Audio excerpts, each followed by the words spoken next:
सतना शहर smart city घोषित हो चुका है। स्मार्ट सिटी के तहत बड़ी स्मार्टनेस के साथ काम भी चल रहे हैं। कागज में तो सतना शहर काफ़ी कुछ स्मार्ट हो चुका है, लेकिन क्या सतना की जनता इस शहर को स्मार्ट मानती है?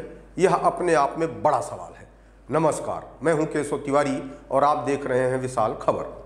सतना स्मार्ट सिटी में लगभग 149 करोड़ 12 लाख की लागत से काम चल रहे हैं। इसके तहत 11 प्रोजेक्ट वर्क के लिए स्थल निरीक्षण किया गया, जिसके तहत क्लैफ टीम ने पूरे निर्माण कार्य का निरीक्षण किया।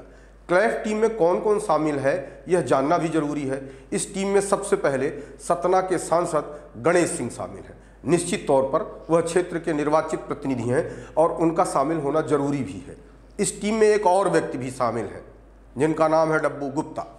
डब्बू गुप्ता को पूरी टीम में किस हैसियत से शामिल किया गया है, यह किस विषय के विशेषज्ञ हैं, आखिरकार निर्माण कार्यों के बारे में डब्बू गुप्ता क्या जानते हैं? 149 करोड़ 12 लाख की लागत से चल रहे निर्माण कार्यों की गुणवत्ता को डब्बू गुप्ता कैसे परखेंगे, यह शहर की जनता जानना चाहती है। शहर के विकास कार्य या शहर को स्मार्ट सिटी बनाने का ईमानदारी के साथ प्रयास होना चाहिए। अगर कोई क्लैफ में सदस्य बनाया गया है तो कम से कम वह व्यक्ति किसी विषय का विशेषज्ञ हो, लेकिन अगर किसी व्यक्ति की विशेष योग्यता सिर्फ परिक्रमा लगाना है तो ऐसे में शहर का विकास ईमानदारी के साथ संभव नहीं है।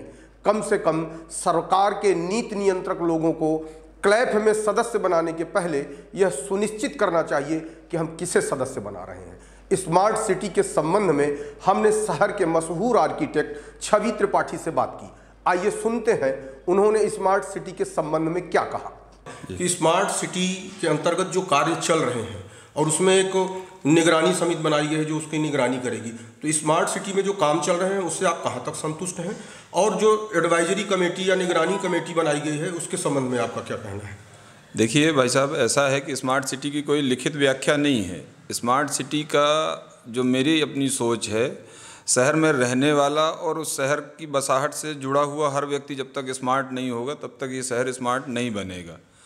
स्मार्ट सिटी में अभी वर्तमान समय में जो कार्य हो रहे हैं, मैं तो ये कह सकता हूँ कि इस समिति में और जो कार्य हो रहे हैं वो इतने अदूरदर्शी हो रहे हैं कि उनके दूरगामी परिणाम इस शहर को बहुत बुरी तरह से भोगने पड़ेंगे। शहर में जितने भी निर्माण कार्य इस स्मार्ट सिटी के माध्यम से चल रहे हैं वो ऐसे हैं कि जिनका रिजल्ट हमें 10 या 20 साल में मिलना चाहिए। मुझे लगता है कि वो इतने अदूरदर्शी होंगे कि 1 दशक नहीं, 2 दशक नहीं, कई दशक लग जाएंगे उनके सही रिजल्ट आने में। जहाँ तक बात रही आपकी इस समिति के सदस्यों के बारे में, मेरा तो ये कहना है कि इस समिति में जैसे हमारे सम्मानीय सांसद जी हैं, वो राजनीतिक शख्सियत हैं, वो इस समिति के सदस्य मैं स्वागत करता हूँ।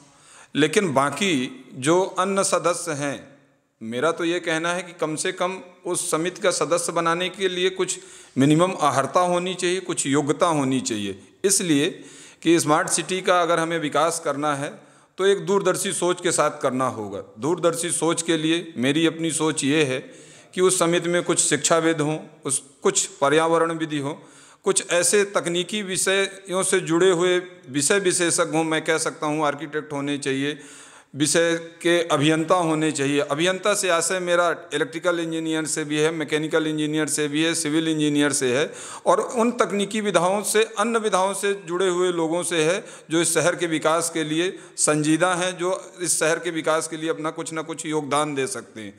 लेकिन जब मैं इस वर्तमान समिति के सदस्यों को देखता हूँ तो मुझे बड़ा कष्ट होता है, बड़ी पीड़ा होती है।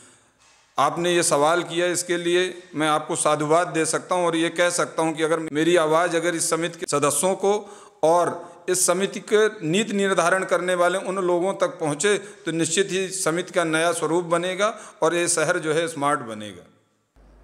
सतना शहर के लोगों का मानना है कि स्मार्ट सिटी के नाम पर सिर्फ पैसा बहाया जा रहा है। सतना शहर स्मार्ट तो नहीं बन पा रहा, मगर इससे जुड़े लोग स्मार्ट जरूर बन गए हैं। देखते रहिए विशाल खबर।